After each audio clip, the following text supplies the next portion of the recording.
Welcome everyone to the Bryant Park Reading Room and this evening's very special poetry tribute to Jane Austen. A couple of upcoming events. Tomorrow at 12:30, Wednesday Author features a debut panel with authors Patrick Doer, Clarence Hayes, Victor Sumarnantha, and Katie Yee. And next Tuesday's Poetry at 7 features poets Eve Grubin, Leslie Wheeler, Hayden Sinier, and Elizabeth Gray. All information can be found at bryantpark.org, so check out what's coming up because we have a lot of different events.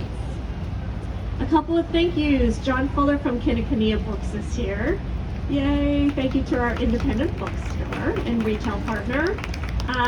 There are some beautiful Jane Austen books if you're interested. Thank you, John, for all you do. And a special thank you to Barbara Fillon from Penguin Random House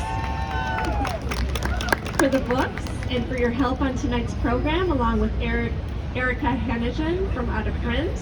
If anyone is interested in tonight's raffle, please sign up and back. And now I'd like to introduce Sarah Rose Kearns, Rose, who is a writer, actor, playwright, and producer, and a lifelong Austen enthusiast that currently serves as a co-regional coordinator for the New York chapter of the Jane Austen Society North America. As playwright, Rose has written a special piece for tonight's program that we can attest will inspire us all. Rose said it most eloquently when she described her work regarding Jane Austen, and I quote, "Austen celebrates the values of integrity, authenticity, empathy, and creativity, and I'm passionate about making the Janehood a welcoming space for everyone who wants to be a part of it." Well, thank you, Rose, for bringing us into the Janehood this evening. Please join me in welcoming Sarah Rose Kearns and her troupe of Austen actors. Hi, everybody. Hi, thank you so much for coming. It's great to see so many of you and some familiar faces and some new faces. We're really thrilled that you're here tonight. As Susie said, I am a playwright and lifelong Austen enthusiast, and I currently serve as the co-regional coordinator for the Jane Austen Society of North America, New York Metropolitan Region. I will also be your host for tonight's program, a tribute to Jane Austen, which has been organized by Bryant Park and Penguin Random House in honor of Jane Austen's semi-quincentennial year. That's right, she's turning the big 250 on December 16th, 2025. And fans and scholars all around the world are taking this opportunity to celebrate her immense contributions to literature in English. I want to thank the staff at the Bryant Park Corporation for asking me to be here, as well as Penguin Random House and especially their division Out of Print for sponsoring this event. I am joined here on the stage by 3 of my fellow Janeites. That is, of course, the technical term for Jane Austen superfans, as you may know. Grace Abele, Georgie Castilla, and Andrea Terrassa, who will be reading selections from Austen's novels and poetry, as well as poems written by members of her family, her fans, and some of the writers that she most admired. So let's get started. Did you know that Jane Austen wrote poetry? She did. Though it seems to have, she seems to have taken it less seriously than she did her prose fiction. And this is actually in stark contrast to the relative cultural statuses of poetry and fiction in late Georgian England. Narrative poetry was considered the sort of prestige genre of storytelling, whereas novels, a relatively new genre, were rather trashy. In Jane's case, most of her extant poems are lighthearted occasional verses written for members of her family to amuse them or inspire them, as the case may be. Austen came from a literate, self-consciously intellectual family. Her father was an Oxford-educated clergyman who ran an informal boys' school out of their home when she was growing up, and her witty mother wrote comedic verses throughout her life. Their family library when Jane was growing up contained 500 volumes, quite a remarkable collection of books for people without great wealth and who were more or less on the lower rungs of the genteel classes in their society. This is my favorite of Jane Austen's surviving poems, a mock panegyric written circa 1810 for her niece Anna, who at the time was a rather moody teenager. Take it away, Grace. In measured verse, I'll now rehearse the charms of lovely Anna. And first, her mind is unconfined, like any vast savannah.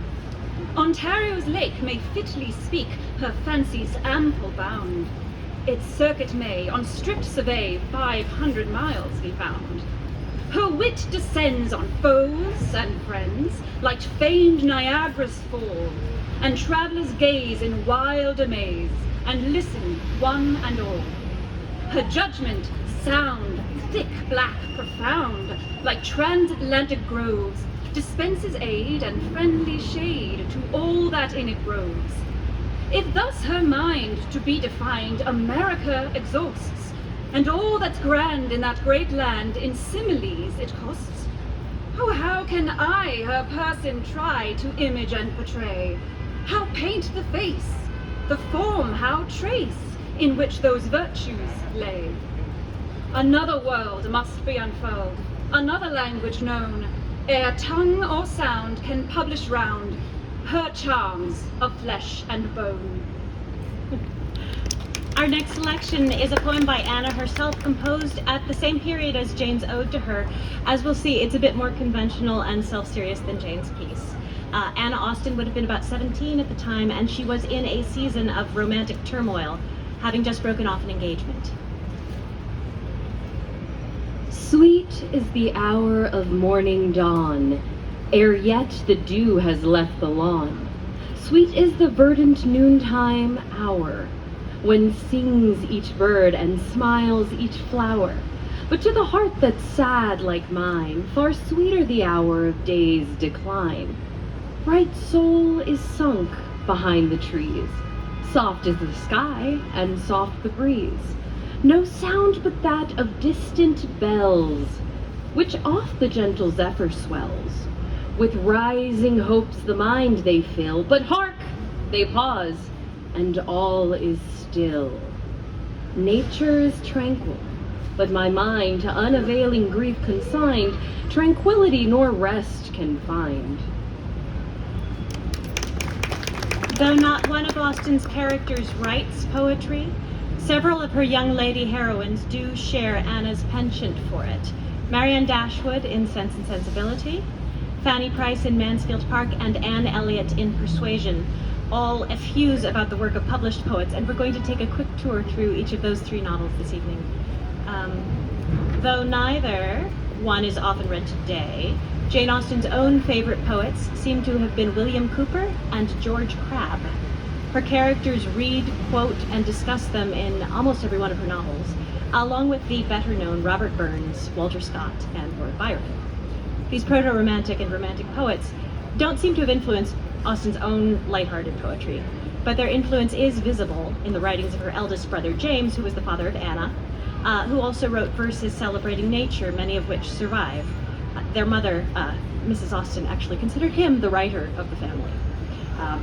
But James also wrote for his family and friends, including the following lines, which were delivered in a disguised hand to Jane in 1811, like an anonymous fan letter. To Miss Jane Austen, reputed author of Sense and Sensibility, a novel lately published. On such subjects, no wonder that she should write well, in whom so united those qualities dwell. Where dear sensibility, stern's darling maid, with sense so attempered is finely portrayed. Fair Elinor's self in the mind is expressed, and the feeling of Marianne live in that breast.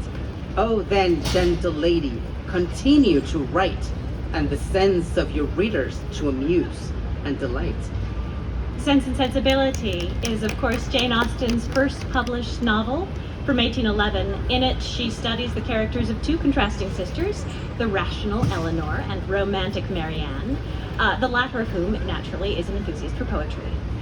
In fact, as the novel demonstrates in an early chapter, Marianne considers the ability to read poetry aloud well as an essential attribute in a husband. As we see in the scene when Marianne and her mother discuss the prospect of her sister Elinor's marrying a nice young man named Edward Ferrars. In a few months, my dear Marianne, Eleanor will, in all probability, be settled for life. We shall miss her, but she will be happy. Oh, Mamma, how shall we do without her? My love, it will be scarcely a separation. We shall live within a few miles of each other and have meet every day of our lives. You will gain a brother, a real, affectionate brother. I have the highest opinion in the world of Edward's heart. But you look grave, Marianne. Do you disapprove of your sister's choice? Perhaps. I may consider it a surprise. Edward is very amiable, and I love him tenderly. But yet, he is not the kind of young man. There's something wanting. His figure is not striking. It has none of that grace which I should expect in the man who could seriously attach to my sister. His eyes all want spirit, that fire, which at once announced virtue and intelligence. And besides all this, I am afraid, Mamma, he has no real taste. Music seems scarcely to attract him, and though he admires Eleanor's drawings very much, it is not the admiration of a person who can understand her worth. It is evident, in spite of his frequent attention to her while she draws, that in fact he knows nothing of the matter. He admires as a lover, not as a connoisseur. To satisfy me, those characters must be united. I could not be happy with a man whose taste did not in every point coincide with my own. He must enter into all my feelings. The same books, the same music must charm us both. Oh, Mamma, how spiritless, how tame was Edward's manner in reading to us last night. I felt for my sister severely. Yet she bore it with so much composure, she scarcely seemed to notice it. I could hardly keep to my seat. To hear those beautiful lines, which have frequently almost driven me wild, pronounced with such impenetrable calmness, such dreadful indifference. He would certainly have done more justice to simple and elegant prose. I thought so at the time, but you would give him Cooper. Nay, Mamma, if he's not animated by Cooper. But we must allow for difference in taste. Eleanor has not my feelings, and therefore she may overlook it and be happy with him. But it would have broke my heart, had I loved him, to hear him read so little sensibly. Mamma, the more I know of the world, the more I am convinced that I shall never see a man who I can really love. I require so much. He must have all Edward's virtues, and his person and manners must ornament his goodness with every possible charm. What lines of Cooper did Marianne give Edward to read?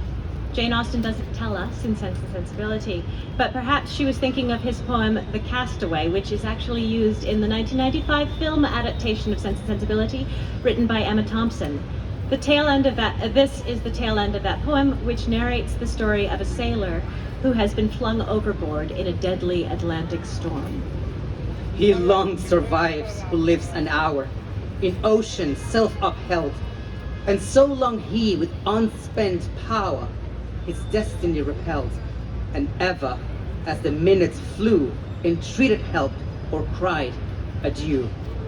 At length this transient respite passed, his comrades who before had heard his voice in every blast could catch the sound no more, for then by toil subdued he drank the stifling wave, and then he sank. No poet wept him but the page of narrative sincere, that tells his name, his worth, his age, is wet with Anson's tear. And tears by bards and heroes shed alike immortalize the dead. I therefore purpose not, or dream descanting on his fate, to give the melancholy theme a more enduring date. But misery still delights to trace its semblance in another's case. No voice divine the storm allayed, no light propitious shone. When snatched from all effectual aid, we perished each alone. But I beneath a rougher sea, and whelmed in deeper gulfs than he. Cooper, like so many of the poets involved in the Romantic movement, was preoccupied with nature, and he idealized it in his writings to a great degree. And this, too, is a quality shared and prized by Marianne. Later on in Sense and Sensibility, she and Eleanor meet Edward again after a passage of some months. He's come from their own former home at Norland Park, and Marianne eagerly questions him. And how does dear, dear Norland look? Then Eleanor interjects matter-of-factly. Dear, dear Norland probably looks much as it always does at this time of year. The woods and walks thickly covered with dead leaves. Oh, with what transporting sensation have I formerly seen them fall. How have I delighted, as I walked, to see them driven in showers about me by the wind. What feelings have they, the season, the air altogether inspired? Now there is no one to regard them. They are seen only as a nuisance, swept hastily off and driven as much as possible from the sight. It is not everyone, said Eleanor, who has your passion for dead leaves. The heroine of Jane Austen's second novel, Pride and Prejudice, likes books, but shows no preference for poetry over prose. I wonder who first discovered the efficacy of poetry in driving away love, she says at one point, with characteristic cynicism, and that is why we love Elizabeth Bennet. But Fanny Price of Mansfield Park, although very unlike Marianne Dashwood in her social position and her self-confidence as a person, does share her devotion both to the rural English landscape and to the poet William Cooper. In chapter 6 of the first volume of Mansfield Park, the foolish Mr. Rushworth monologues about landscape gardening and mentions his friend Smith, who has hired the real-life landscape architect Humphrey Repton to, quote-unquote, improve his estate. Fanny is a poor relation in the Bertram family, and so she doesn't speak up publicly, but she privately disapproves of Rushworth's plans, and she says as much to her cousin Edmund. Smith has not much above 100 acres altogether in his grounds, which is little enough and makes it more surprising that the place can have been so improved. There have been 2 or 3 fine old trees cut down that grew too near the house, and it opens the prospect amazingly, which makes me think that Repton, or anybody of that sort, would certainly have the avenue of Southerton down. The avenue that leads from the west front to the top of the hill. You know? Fanny, who was sitting on the other side of Edmund, exactly opposite Miss Crawford, and who had been attentively listening, now looked at him and said in a low voice, "Cut down an avenue. What a pity! Does it not make you think of Cooper? Ye fallen avenues, once more I mourn your fate unmerited." He smiled as he answered, I'm afraid the avenues stand a bad chance, Fanny. I should like to see Southerton before it is cut down, to see the place it is now, in its old state. But I do not suppose I shall. Have you never been there? No, you never can. You unluckily, it is out of distance for a ride. I wish we could contrive it. Oh, it does not signify. Whenever I do see it, you will tell me how it has been altered. This is the passage that Fanny quoted from Book 1 of Cooper's epic poem, The Task. Written in 1785, it is an ode to trees. Ye fallen avenues, once more I mourn your fate unmerited. Once more rejoice that yet a remnant of your race survives. How airy and how light the graceful arch, yet awful as the consecrated roof re-echoing pious anthems. While beneath, the checkered earth seems restless as a flood brushed by the wind. So sportive is the light shot through the boughs, it dances as they dance.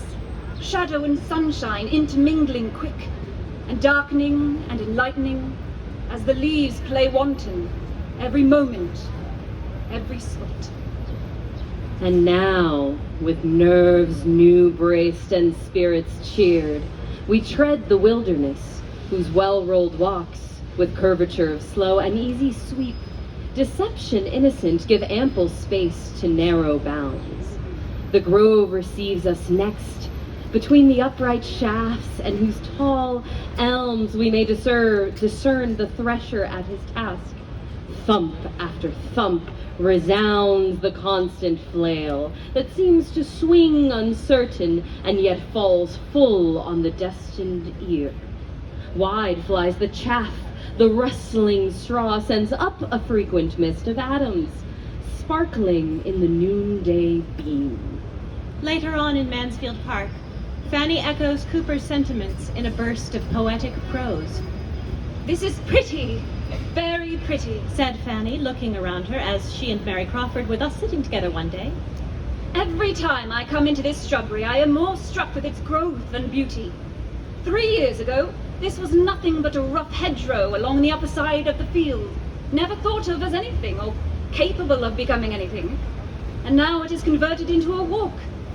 And it would be difficult to say whether most valuable as a convenience or an ornament. And perhaps in another 3 years we may be forgetting, almost forgetting what it was before. How wonderful, how very wonderful the operations of time and the changes of the human mind. And following the latter train of thought, she soon afterwards added, If any one faculty of our nature may be called more wonderful than the rest, I do think it is memory. There seems something more speakingly incomprehensible in the powers, the failures, the inequalities of memory than in any other of our other intelligences. The memory is sometimes so retentive, so serviceable, so obedient, at others so bewildered and so weak, and at other times so tyrannic, so beyond control. We are, to be sure, a miracle every day.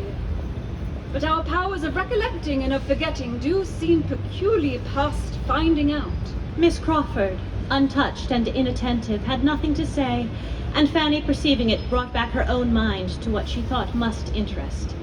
It may seem impertinent to me to praise, but I must admire the taste Mrs. Grant has shown in all this. There is such a quiet simplicity in the plan of the walk, not too much attempted. Yes, Replied Miss Crawford, carelessly. it does very well for a place of this sort. One does not think of its then here. And between ourselves, till I came to Mansfield, I had not imagined a county parson ever aspired as to shrubbery of any kind. I am so glad to see the evergreens thrive. Said Fanny in reply, My uncle's gardener always says the soil here is better than his own, and so it appears from the growth of the laurels and the evergreens in general. The evergreen. How beautiful, how welcome, how wonderful the evergreen. When one thinks of it, how astonishing a variety of nature. In some countries, we know, the trees that shed its leaf is the variety. But that does not make it less amazing that the same soil and the same sun should nurture plants differing in the first rule and law of their existence. You will think me rhapsodizing, but when I am out of doors, especially when I am out of doors, I am very apt to get into this sort of wandering strain. One cannot fix one's eyes on the commonest natural production without finding food for a rambling fancy. Oh, to say the truth, replied Miss Crawford. I am something like the famous Doge at the court of Louis XIV, and may declare that I see no wonder in this shrubbery equal to seeing myself in it.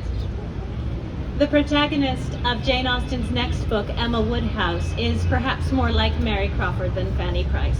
Emma is not much of a reader, either in poetry or prose. She makes lists of books that she means to read. But in Persuasion, Jane Austen's final and, in my opinion, most beautiful novel, she returned once again to the archetype of the sensitive introvert who uses literature, and especially poetry, as a source of psychological comfort and as a tool to make sense of her own experience. This passage comes at a particularly painful moment for Anne Elliot, the protagonist of Persuasion, shortly after she has re-encountered Captain Wentworth, the naval captain whom she rejected for socioeconomic reasons 8 years before, and whom she still loves. Now, in 1814, at the close of the Napoleonic Wars, Wentworth has just returned to England. The intervening years have made him rich and successful, whereas Anne herself has faded into spinsterhood and comparative poverty. One fine November day, they take a walk with a group that includes several other young ladies. Anne's object was not to be in the way of anybody, and where the narrow paths to cross the fields made many separations necessary, to keep with her brother and sister. Her pleasure in the walk must arise from the exercise and the day, from the view of the last smiles of the year upon the tawny leaves and withered hedges, and from repeating to herself some few of 1,000 poetic descriptions extent of autumn. That season of peculiar and inexhaustible influence on the mind of taste and tenderness. That season which had drawn from every poet worthy of being read some attempt at description or some lines of feeling. She occupied her mind as much as possible in such like musings and quotations. But it was not possible that, when within reach of Captain Wentworth's conversation with either of the Miss Musgroves, she should not try to hear it.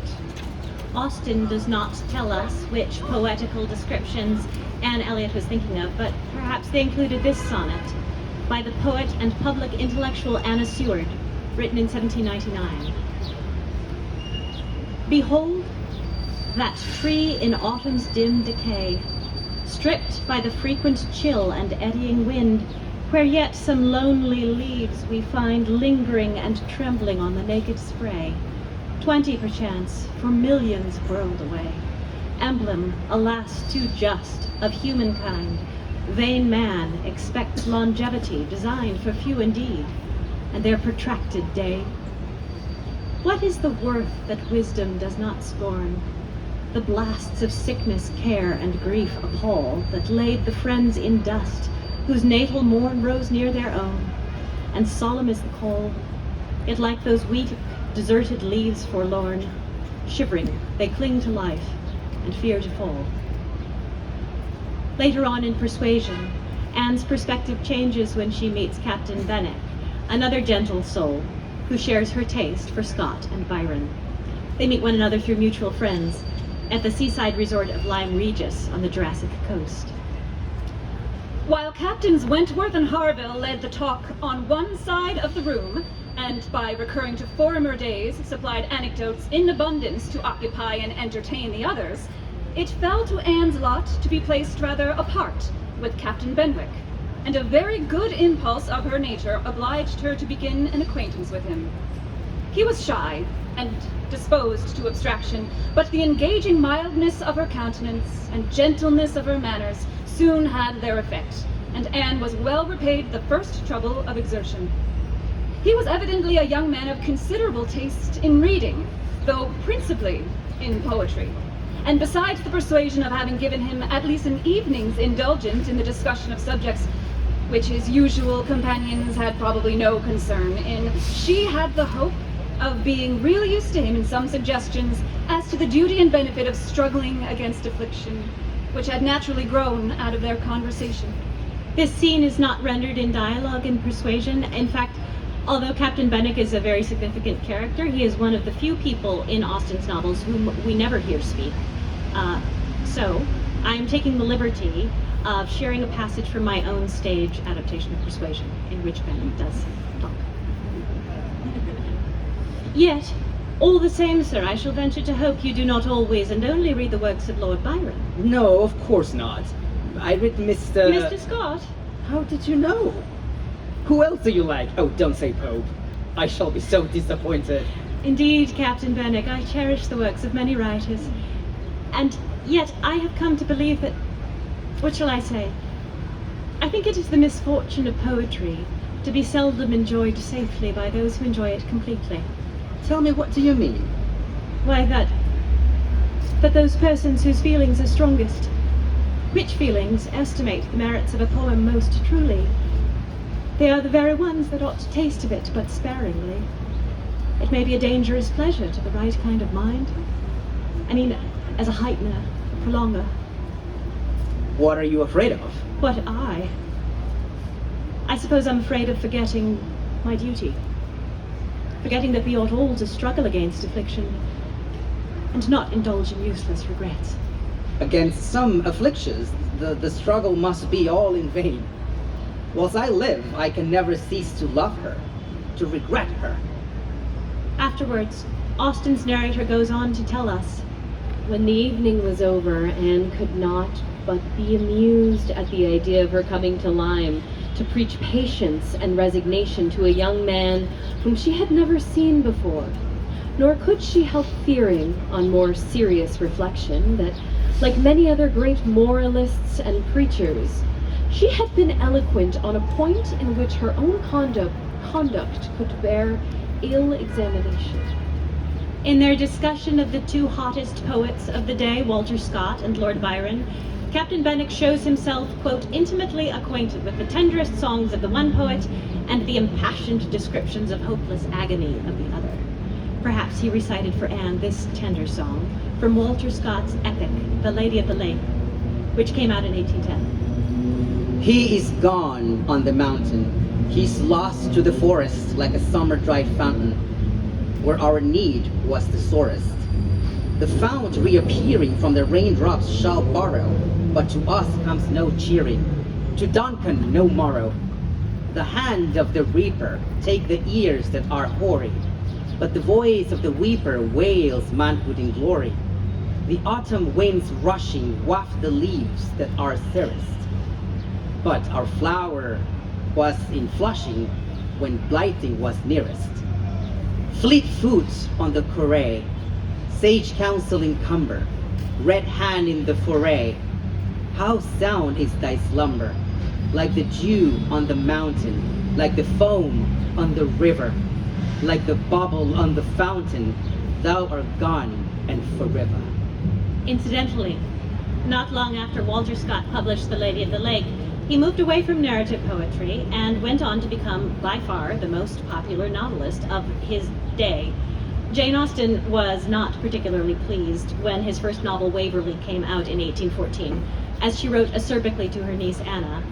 Walter Scott has no business to write novels, especially good ones. It is not fair. He has fame and profit enough as a poet, and should not be taking the bread out of other people's mouths. I do not like him, and I do not mean to like Waverley if I can help it, but I fear I must. Scott, for his part, had the good taste to admire Jane Austen. In 1815, he published a glowing review of Emma, which has the distinction of being the first critical essay published to take Austen seriously as an artist. Typical reviews of the time, especially of novels by women, would say things like, this is entertaining, or this will not corrupt the morals of your wives and daughters.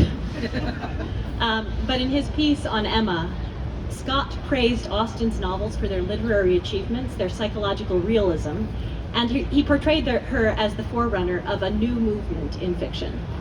We, therefore, bestow no mean compliment upon the author of Emma when we say that, keeping close to common incidents and to such characters as occupy the ordinary walks of life, she has produced sketches of such spirit and originality that we never miss the excitation which depends upon a narrative of uncommon events, arising from the consideration of minds, manners, and sentiments greatly above our own. But returning to Persuasion, Lord Byron, the other poet discussed by Anne Elliot and Captain Benwick, had recently burst on the scene with Childe Harold's Pilgrimage, the first canto of which came out in 1812. It was an immense sensation. As Byron himself said at the time, I awoke one morning and found myself famous. And its author attained a cultural status something like that of a rock star in the 20th or 21st century. He was the Jim Morrison or Mick Jagger of his day. Childe Harold narrates the story of a young English nobleman who sets off on a tour of the Mediterranean, notwithstanding the ongoing Napoleonic Wars, in an effort to escape his feelings of depression. Byron created the first Byronic hero in this piece, and he works in a lot of really lovely language as well. He that has sailed upon the dark blue sea has viewed at times, I ween, a full fair sight, when the fresh breeze is fair as breeze can be, the white sails set, the gallant frigate tight, masts, spires, and strand retiring to the right, the glorious main expanding o'er the bow, the convoy spread like wild swans in their flight, the dullest sailor wearing bravely now, so gaily curl the whales before each dashing brow. Blow, Swiftly blow, thou keel-compelling gale, till the broad sun withdraws his lessening ray. Then must the pennant-bearer slacken sail, that lagging barks may make their lazy way. Ah, grievance sore and listless dull delay, to waste on sluggish helps the sweetest breeze. What leagues are lost before the dawn of day, thus loitering pensive on the willing seas, the flapping sails hauled down to halt for logs like these. The moon is up. Heaven, a lovely eve. Long streams of light o'er dancing waves expand. Now lads on shore may sigh, and maids believe such be our fate when we return to land. Meantime, some rude Aryan's restless hand waits the brisk harmony that sailors love. A circle there of merry listeners stand, or to some well-known measure featly move, thoughtless as if on shore they still were free to rove. 'Tis night when meditation bids us feel we once have loved, though love is at the end. The heart, lone mourner of its baffled zeal, though friendless now, will dream it had a friend, who with the weight of years would wish to bend when youth itself survives young love and joy. Alas, when mingling souls forget to blend, death hath but little left him to destroy. Ah, happy years! Once more, who would not be a boy? To sit on rocks and muse o'er flood and fell, to slowly trace the forest's shady scene, where things that own not man's dominion dwell, and mortal foot hath ne'er or rarely been. To climb the trackless mountain all unseen, with the wild flock that never needs a fold, alone o'er steeps and foaming falls to lean. This is not solitude, 'tis but to hold converse with nature's charms, and view her stores unrolled. Jane Austen was not the only occasional author and ardent appreciator of poetry. As we've seen, she also inspired it. After Pride and Prejudice came out in 1813, the secret of Jane's anonymous authorship was revealed to her nieces and nephews. And like his father, James Austen, before him, the 14-year-old James Edward Austen Lee, who went on to become Jane Austen's first biographer in 1869, about 50 years after she died, the 14-year-old James Edward Austen Lee took up his pen to sing the praises of his talented relative. To Miss J. Austen. No words can express, my dear aunt, my surprise, or make you conceive how I opened my eyes. Like a pig butcher pile has just struck with his knife, when I heard for the very first time in my life that I had the honor to have a relation whose works were dispersed throughout the whole of the nation. I assure you, however, I'm terribly glad. Oh dear, just to think, and the thought drives me mad, that you made the Middletons, Dashwoods, and all, and that you, not young Ferrers, found out that a ball may be given in cottages never so small. And though Mr. Collins, so grateful for all, will Lady de Bourgh his dear patroness call, 'tis to your ingenuity he really owed his living, his wife, and his humble abode. It's nice to know that she was appreciated, isn't it? Now we're coming towards the end of our time this evening, so we'll fast forward through the rest of the 19th century and look at 3 poems by Austen's readers in the 20th. Rudyard Kipling, W.H. Auden, and Katha Pollitt. Their differing views and portrayals of Austen and her work reflect changing cultural trends in Austen's reception throughout the course of the century more broadly. Kipling, who came of age in the late Victorian era, published the poem Jane's Marriage in 1924, and as we'll see, his Jane Austen is a rather romantic figure. Jane went to paradise, that was only fair. Good Sir Walter followed her and armed her up the stair. Henry and Tobias and Miguel of Spain stood with Shakespeare at the top to welcome Jane. Then the 3 archangels offered out of hand anything in heaven's gift that she might command. Azrael's eyes upon her, Raphael's wings above, Michael's sword against her heart, Jane said, love. Instantly, the understanding seraphim laid their fingers on her lips and went to look for him. Stole across the zodiac, harnessed Charles Wayne, and whispered round the nebulae, who loved Jane? In a private limbo where none had thought to look, sat a Hampshire gentleman reading a book. It was called Persuasion, and it told the plain story of the love between him and Jane. He heard the question, circle heaven through, closed the book and answered, I did, and I do. Quietly but speedily as Captain Wentworth moved, entered into paradise, the man Jane loved.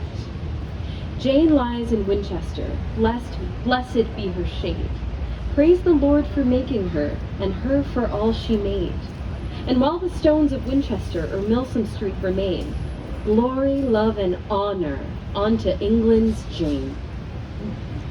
Which of us has not fallen in love with one of our own fictional characters? It's nice to think that she might have made the match with Captain Wentworth in heaven. In that same year, 1924, Kipling also popularized the term Janeite, which, as you know, is the technical term for Jane Austen superfans, with his short story, The Janeites, about a secret society of male soldiers who bond over Austen in the trenches of World War I. It's well worth reading if you haven't already. The protagonist is a Cockney named Humberstall, who shares Walter Scott's view of Jane's books as mysteriously fascinating, notwithstanding the absence of big dramatic exterior events. They weren't adventurous, nor smutty, nor what you'd call even interesting. What beat me was that there was nothing to them nor in them. They was only just like people you run across any day.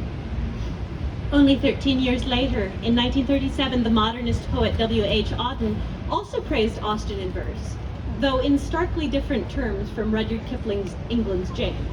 She is mentioned in his long poem, The Letter to Lord Byron, but Auden's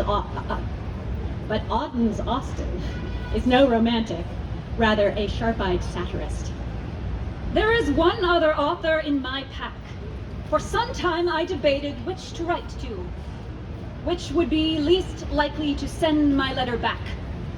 But I decided I'd give a fright to Jane Austen if I wrote when I had no right to, and share in her contempt the dreadful fates of Crawford, Musgrave, and Mr. Yates. You could not shock her more than she shocks me. Besides, her Joyce seems innocent as grass. It makes me uncomfortable to see an English spinster of the middle class describe the amorous effects of brass. Reveal so frankly and with such sobriety the economic basis of society. The feminist writer Katha Pollitt also frames Austen as a satirist in her 1989 poem, Rereading Jane Austen's Novels. In contrast to Auden, however, she emphasizes the gender-based inequity of the culture that Jane Austen lived in, and Pollitt seems to conceive of Austen's novels as a muted form of protest. She writes thus: This time round, they didn't seem so comic. Mamma is foolish, dim or dead. Papa's a sort of genial, pampered lunatic. No one thinks of anything but class. Talk about rural idiocy. Imagine a life of teas with Mrs. and Miss Bates, of fancy work, and Mr. Elton's sermons. No wonder lively girls get into states. No school, no friends. A man might dash to town just to have his hair cut in the fashion, while she can't walk 5 miles on her own past 20. She conceives a modest crush on some local stuffed shirt, in a riding cloak who's twice her age and maybe half as bright. At least he's got some land and gets a joke. But will her jokes survive the wedding night? The happy end ends all. Beneath the blotter, the author slides her page and shakes her head and goes to supper. Sunday's joint warmed over, followed by whist and family prayers and bed.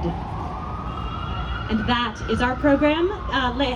Ladies and gentlefolks, thank you so much for coming out this evening.